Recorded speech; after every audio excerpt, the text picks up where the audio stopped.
Assalamualaikum warahmatullahi wabarakatuh, Bray. Alhamdulillah masih di suasana Sawal. Kembali hadir di channel Fatriani VJ. Terlebih dahulu saya Fatriani mengucapkan minal aidin wal faizin, mohon maaf lahir batin. Bray, pada hari ini suatu kesempatan yang luar biasa. Bahagia rasanya saya Fatriani bisa hadir kembali. Dan kemudian ini adalah kesempatan yang cukup langka sekali. Hari ini kami akan menghadirkan narasumber yang luar biasa, yaitu Kepala Daerah Kabupaten Pelalawan, Bupati Kabupaten Pelalawan, Bapak Haji Muhammad Haris. Di sela-sela kesibukan beliau, walaupun bukan hari bekerja atau jam kerja, di hari libur pun beliau tentunya tetap mengontrol kinerja selama terjadinya wabah COVID-19 ini. Dan alhamdulillah kami akan hadirkan di channel Fatriani VJ. Selamat menyaksikan.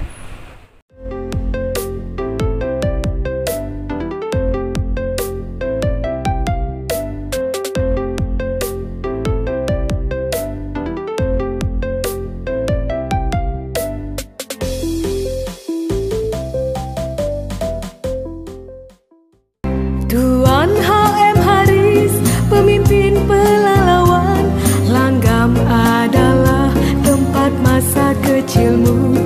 Cita yang luhur sudah sedari dahulu, niat tulus membangun negeri. Baik, Bray, saya sudah bersama Bupati Kabupaten Pelalawan, Bapak Haji Muhammad Haris. Assalamualaikum, Bapak. Waalaikumsalam. Sehat, Bapak? Alhamdulillah sehat. Walaupun sekarang ini pada masih wabah COVID-19 ya, Pak ya, virus corona, tapi masih tetap semangat ya, Pak. Alhamdulillah. Saya memang tidak menemui beliau ini di ruang kerjanya, Bray, karena hari ini merupakan hari libur. Saya bisa menemui beliau di salah satu arena wisata, yaitu Danau Tajwid. Alhamdulillah kita bisa bertemu di sini, Pak. Tapi tetap harus mengikuti protokol kesehatan ya, Pak ya. Dan baik, kita masih bercerita tentang dampak dari virus corona ini, Pak. Kabupaten Pelalawan tentunya sudah mengikuti protokol kesehatan, apa yang dianjurkan dari Kementerian Kesehatan dan lain sebagainya. Dan apa yang menjadi pertimbangan Bapak sehingga mengikuti anjuran pembatasan sosial berskala besar atau PSBB ini sendiri, Pak? Sebenarnya begini, kita kan melihat beberapa waktu yang lalu, mulai dari bulan 2 kita ada kayak masalah virus corona ini, tentu kita kan waspada. Ya. Nah, tetapi walaupun anjuran dari pemerintah pusat, begitu himbauan dari gubernur, kita laksanakan. Sebelum PSBB kita coba menjaga bagaimana situasi khususnya di Kabupaten Pelalawan tidak seperti di daerah lain dan di provinsi lain. Tetapi kita harus jaga. Dan begitu juga himbauan kita dari awal, bagaimana masyarakat Kabupaten Pelalawan dan tiap desa, kelurahan, dan begitu juga RT RW dan perumahan bisa membatasi orang masuk. Nah, oleh sebab itu mungkin Pelalawan ini dikatakan orang menyatakan zona merah karena ini adalah daerah yang berkembang dan outlook orangnya. Mungkin orangnya dari mana aja kan bisa datang. Dan di sini adalah suatu tempat bisnis yang agak terbuka. Dan lagi di samping itu juga kita memikirkan bagaimana kondisi ini yang biasanya dianggap ada beberapa waktu sebelumnya kita mendengar ada beberapa yang positif masalah corona ini di Kabupaten Pelalawan. Maka kita selusuri dan begitu juga dari kesehatan dan gugus bisa dia menjalankan tugasnya sesuai dengan fungsi masing-masing, apakah itu TNI Polri, begitu juga SOPP dan perhubungan.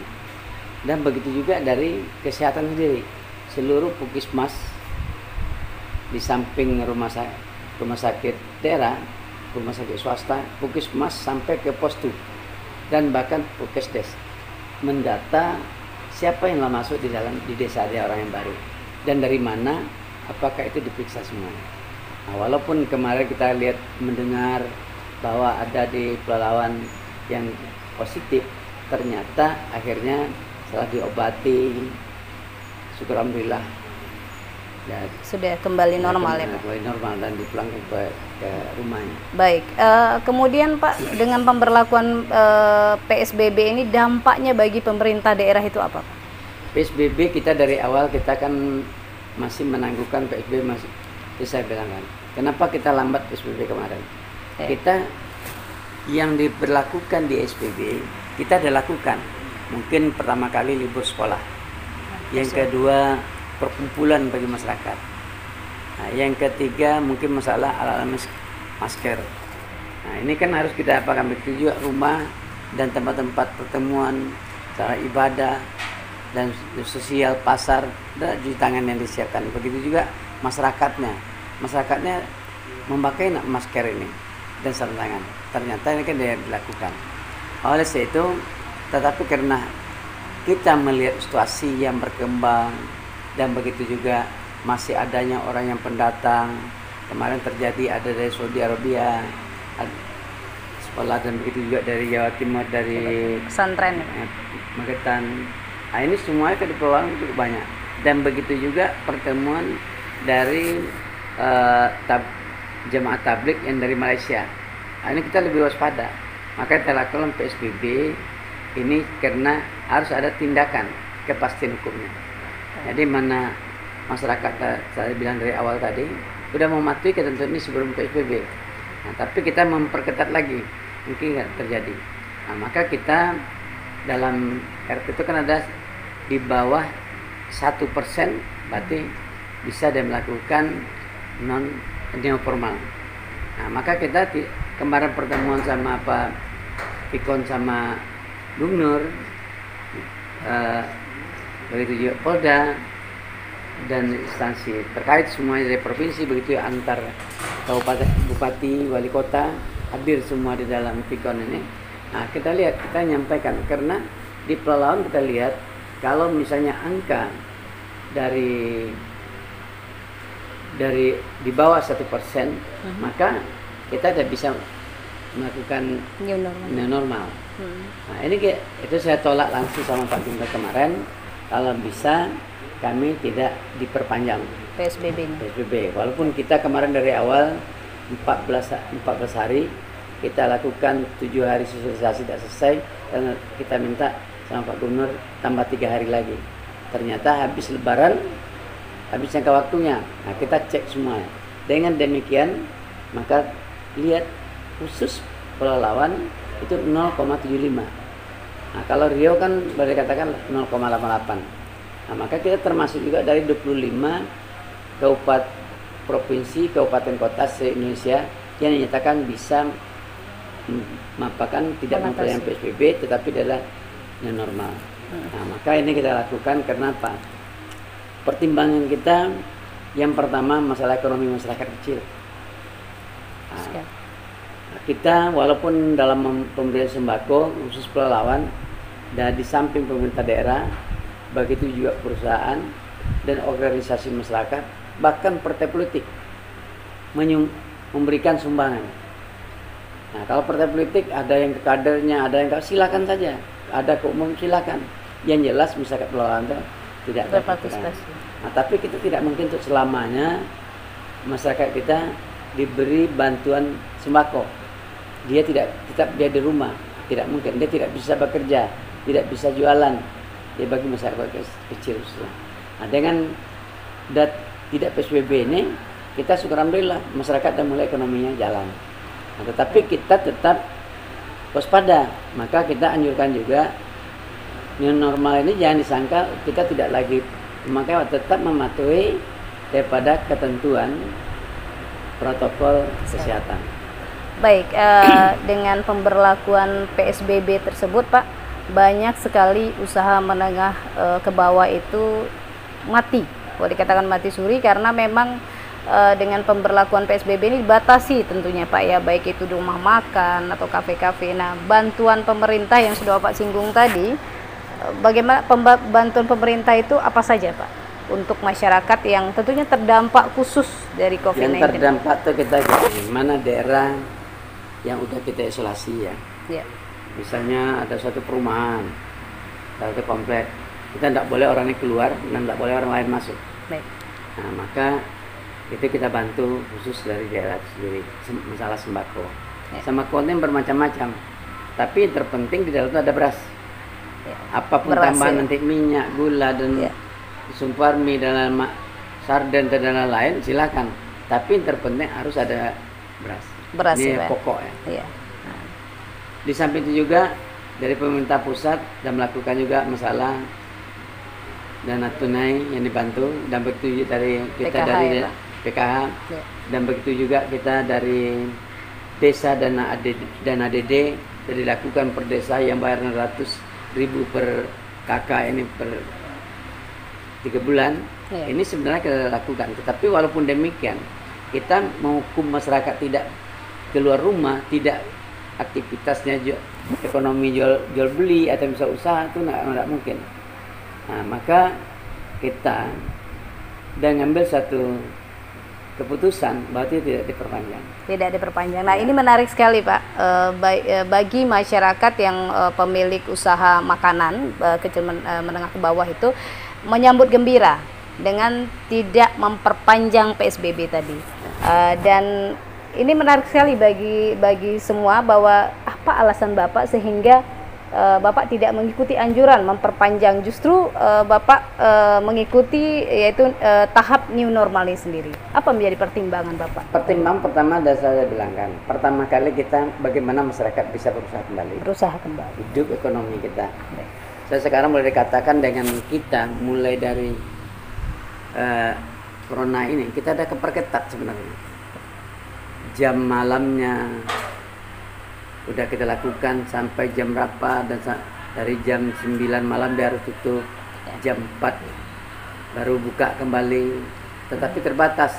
Nah, karena walaupun dia ada buka, tetapi dia dihambat dalam masalah pertemuan, perjalanan, wisata atau bisa usaha, dia pertemuannya dia kita batasi.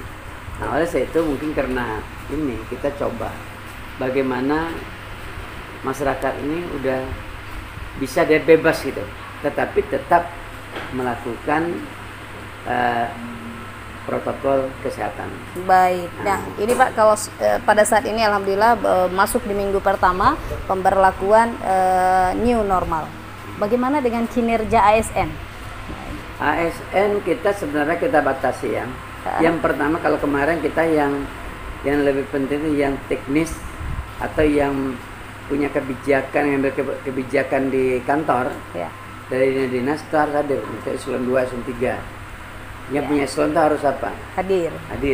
Karena dia adalah mengambil keputusan itu eselon 4. Karena sekurang parap dia harus dipergunakan. Baik, Pak. Nah, tapi kalau sekarang berbeda lagi. Kita arahkan bagi yang umur 45 ke atas dibatasi masuknya. Nah, tapi yang mudah-mudahan harus tetap semangat ya, Pak? Harus semangat dia. Dia pertama udah diberikan kesempatan. Berarti yang sekarang situasi yang virus ini adalah yang agak memberatkan, yang gampang menularnya adalah ke orang tua. Berarti 45 ke atas. Baik, ini mengenai kinerja ASN. Isu yang berkembang pada saat ini adalah Pak, karena wabah corona atau juga COVID-19 ini belum berakhir, ada isu yang berkembang bahwa tunjangan kinerja dari ASN ini akan dipotong. Nah, ini menurut tanggapan Bapak gimana? Sebenarnya begini, kalau kita kan harus fokus dulu kebersamaan kita. Niat kita harus sama, apakah itu ASN, apakah itu dari swasta, apakah itu penjabat trustnya di eselon 2 atau bupati sendiri, wakil bupati, dan itu anggota dewan. Coba kita sama-sama memikirkan bagaimana kita sama-sama mengatasi masalah wabah virus corona ini. Nah, tentu tidak bisa kita melakukan ini tanpa dengan anggaran. Nah, anggaran kita terbatas. Yang khusus untuk corona ini saja kita kita anggarkan lebih kurang 63 miliar. Nah, walaupun pemakaian secara bertahap. Setelah itu timbul lagi permasalahan karena kondisi negara kita, masalah ekonomi dan keuangan negara begitu maka mengurangi transfer tidak transfer lagi ke daerah khusus Pulau Lawan lebih kurang 162 miliar. Nah, 162 miliar berarti kita kemana ambil? Otomatis ini dari kegiatan-kegiatan yang memungkinkan kita tidak dilaksanakan. Dan yang kedua seremonial, itu kita potong, kita balikkan itu ke uang daerah untuk mencukupi. Jangan sampai dengan pengurangan transfer berkurang 162 miliar tambah lagi itu 63 miliar, berarti 225 miliar. Nah, jadi bagaimana ini bisa jalan dengan semestinya, tidak dengan ada pemotongan, kita tidak berbuat, tetapi untuk pelayan masyarakat. Nah, karena ini harus kita pelayan masyarakat, maka ini kita harus ambil kebijakan demikian. Ya. Berarti akan ada, bukan sekedar isu, tapi memang ada. Bukan sekedar ada, itu ada. Memang ada, Pak. Ada. Ya? Ada wacana ke depan, Pak. Sama juga kita sekarang ada masalah, ada lagi kemarin pembicaraan bagaimana mengurangi masalah honor. Nah, kalau tenaga honor kita kurangi, itu harus pikir 2 kali. Sebab kita pertama kali, kenapa kita ambil tenaga honor? Yang pertama, karena kekurangan guru. Karena kita pelawan cerdas. Tenaga guru kita secara pegawai negeri berkurang. Nah, kita katakan harus dengan honor. Yang kedua, masalah tenaga kerja kita dengan masalah kesehatan kurang juga pegawai negeri, maka kita ambil lagi dari honor. Nah, cuma kalau misalnya terus di desa saya dan saya minta harus dipertimbangkan dan seluruh dinas saya sampaikan mana yang harus kita nonaktifkan yang honor. Nah, bisa juga kalau itu kita apakan untuk mengurangi, bisa. Tetapi kita kan honor itu lebih kurang 98 miliar, cukup besar. Nah, maka kita silakan saja yang tidak kerja, yang sekarang masuk, sekedar dia honor aja, dia tak kemana-mana, tidak berbuat. Nah, itu silakan saja sampai ke bupati. Baik, ini ada wacana memang bukan pemberhentian, Pak. Ada wacana pemotongan gaji honorer, Pak. Gaji honorer sekarang belum ada. Belum ada ya, Pak ya. Cuma kita dari gaji itu kan cukup kecil sebenarnya. 1,4. 1.400.000. Ya, betul. Nah, itu kecil. Mana cukup? Nah, tetapi kalau kita potong lagi kan lebih baik diberhentikan orang yang tidak kita butuhkan. Dan orang tidak seperti tidak mengharapkan kerja, cuma sekedar dia honor saja. Nah, ini yang harus kita pertimbangkan. Baik, ini luar biasa Pak, kabar gembira juga bagi honorer untuk melanjutkan kinerjanya Pak ya dengan semangat, karena di sini tidak ada pemotongan, hanya saja bagi yang tidak aktif itu dipertimbangkan kembali ya Pak. Baik, di akhir wawancara saya ingin Bapak menyampaikan himbauan kepada masyarakat Pak, karena new normal ini pasti ada hal-hal yang ingin disampaikan, mungkin pemakaian masker, kemudian ada juga cuci tangan dan jaga jarak. Mungkin ada yang disampaikan kepada masyarakat, silakan Pak. Terima kasih. Assalamualaikum warahmatullahi wabarakatuh.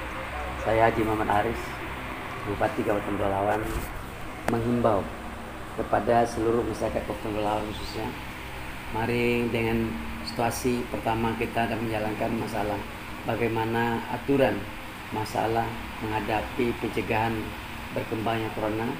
Saya terima kasih dari awal bahwa masyarakat bersadar dan kerjasama tanpa terhadap tindakan tidak berbuat.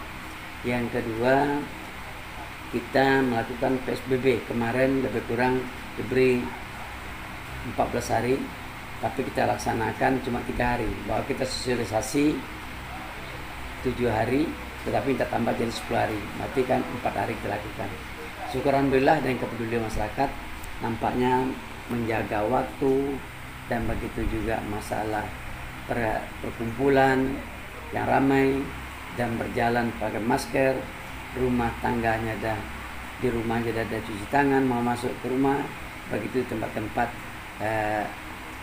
umum dan begitu rumah ibadah. Nah, sekarang kelebihan dari kita PSBB kemarin, kita selama ini dilarang, bukan merawat, mencegah jangan sampai ada penularan melalui di masjid-masjid dan musala. Maka kita minta supaya ditutup dulu yang di pinggir jalan, berkemungkinan kita tidak bisa menghambat orang pendatang untuk beribadah. Kita tidak tahu orang siapa, dan dari mana. Itulah tujuan kita dari awal. Maka sekarang kita ada new normal. New normal ini kita sudah bisa beraktivitas seperti sedia kala, mau bekerja seperti biasa silakan, mau jualan balik silakan, tetapi yang harus dijaga pertama kali masalah